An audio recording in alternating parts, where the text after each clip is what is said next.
An introduction to stem cells. What are stem cells?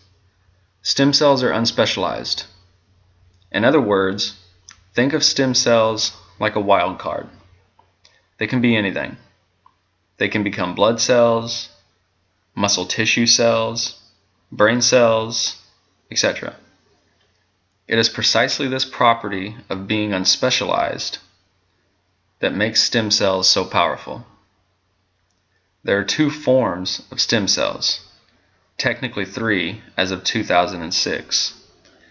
They are embryonic, adult, and iPSCs that I will get to shortly.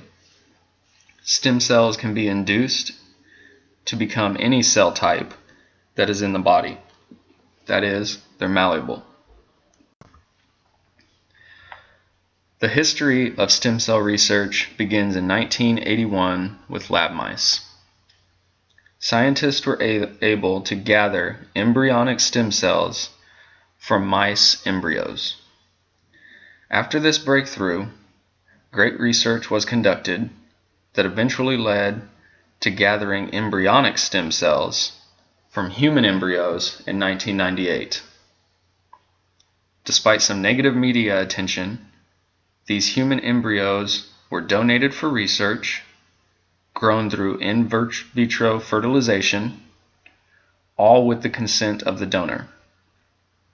Later on in 2006, scientists discovered iPSCs, or induced pluripotent stem cells that are derived from adult stem cells.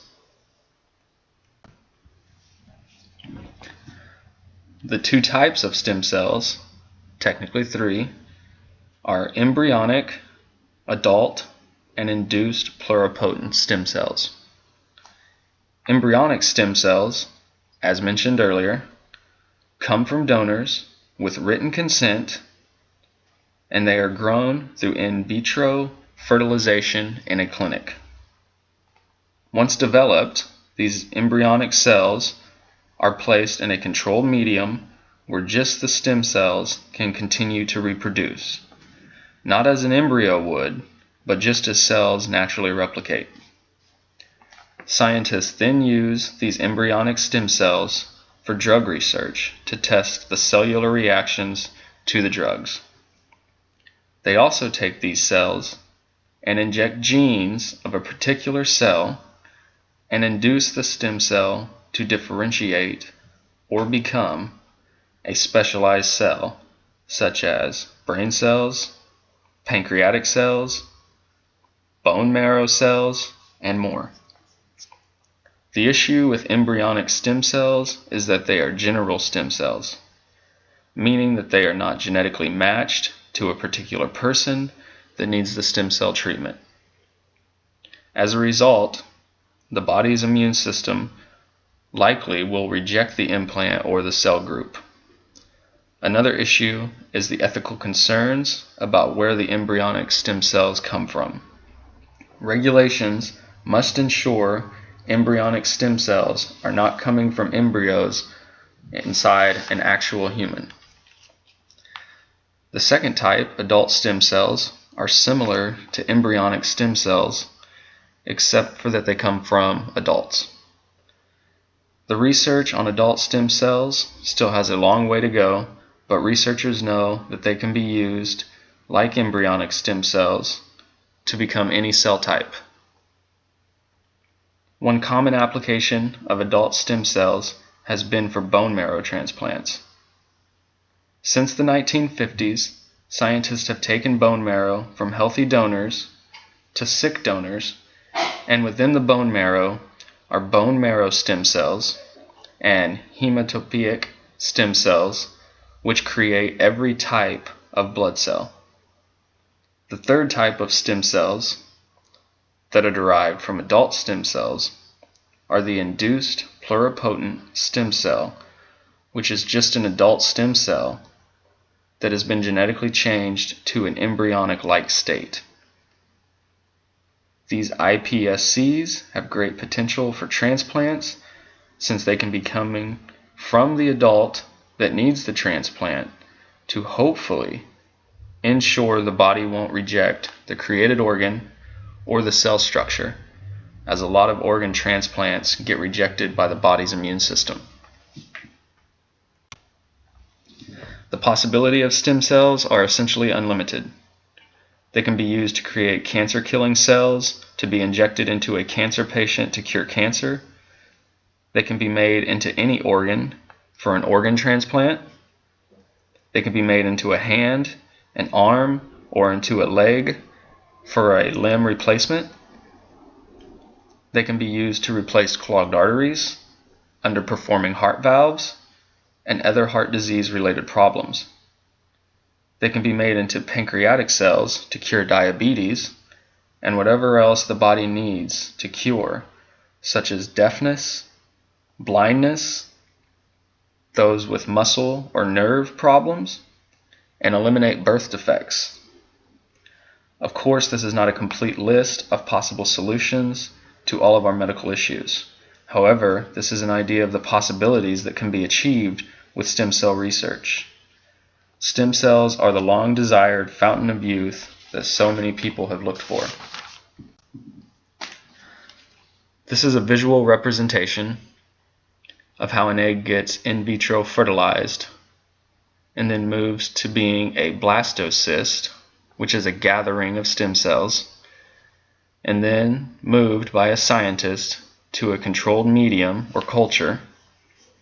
From there, the cells can be genetically induced to become heart muscle cells, liver cells, neurons, blood cells, pancreatic cells, intestinal cells, or whatever else is needed. Finally, the cells can be transplanted to the patient. Now, all of these possible breakthroughs do have hurdles in the way.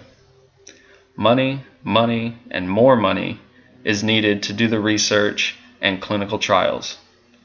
Getting the stem cells to become or to be differentiated into what is needed is not easy, and scientists have not reached the point where they can force whatever they desire. Even when the cell becomes what they want it to be, there is an issue getting it to integrate into the existing body and making sure it is compatible without the body rejecting it. Another issue is getting the newly created cells or organs to function properly and to continue to function properly for the life of the patient. Finally, time is needed for further testing and research. If the money is granted and time is given, then all the hurdles mentioned here can be cleared, and modern medicine will be able to cure almost every disease and illness that humans face. Local research on stem cells is available through the California Institute for Regenerative Medicine. The goal of the California Institute for Regenerative Medicine is to advance stem cell research with the highest ethical and medical standards, to find cures and research technology to relieve human suffering from chronic disease and injury. The Stem Cell Agency was formed in 2004 when almost 60% of California voters passed Proposition 71 for stem cell research and cures. The funding for the research is made possible by grants from the federal and state government, as well as donations from various agencies including the AIDS Healthcare Foundation, the Chinese Ministry of Science and Technology, the Medical Research Council of the United Kingdom, and the National Institutes of Health. So far, 8 therapeutic approaches are in clinical trials. Over 1,750 research discoveries have been published, and more than 1,500 undergraduate and graduate students have received unparalleled life experience from their research. Since its founding, more than $286 million in tax revenue has been generated, as well as over 38,000 jobs. If you still have more questions or would like more information on stem cells, please see these 2 hyperlinks. The knowledge presented here has come from these 2 sites, and both are highly respected by all of the leading scientists working in the field of stem cell research. You can also gather more information and find counter evidence against the use of stem cells by doing a Google search or a search in the search engine of your choice. Just remember to seek out legitimate sites and with cited expert information. Thank you for your time and attention.